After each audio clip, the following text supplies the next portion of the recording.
Ekziston një lloj përshtypje që shumica e të rinjve shqiptar njohin më mirë letërsinë dhe kulturën e huaj sesa atë shqiptare. A është kjo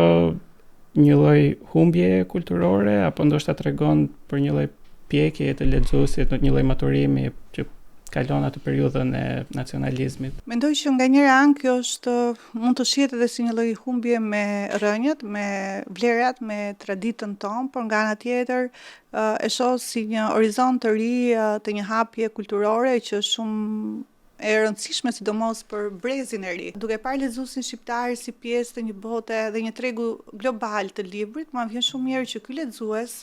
tashmë nuk ka më mungesa. Lexuesi shqiptar deri në vitin 90 ishte një lexues i privuar le të themi nga veprat dhe nga kryeveprat e letërsisë botërore, që ende nuk kanë ardhur në gjuhën shqipe, por edhe nga botimet më të reja bashkëkohore që mund të ishin në botë. Jo, kur flas për botimet më të reja, nuk e kam vetëm tek letërsia, por e kam edhe për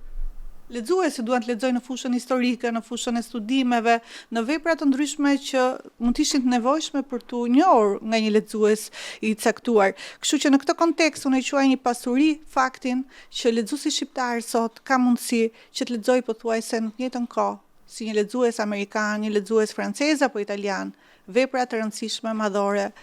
të letërsisë botërore.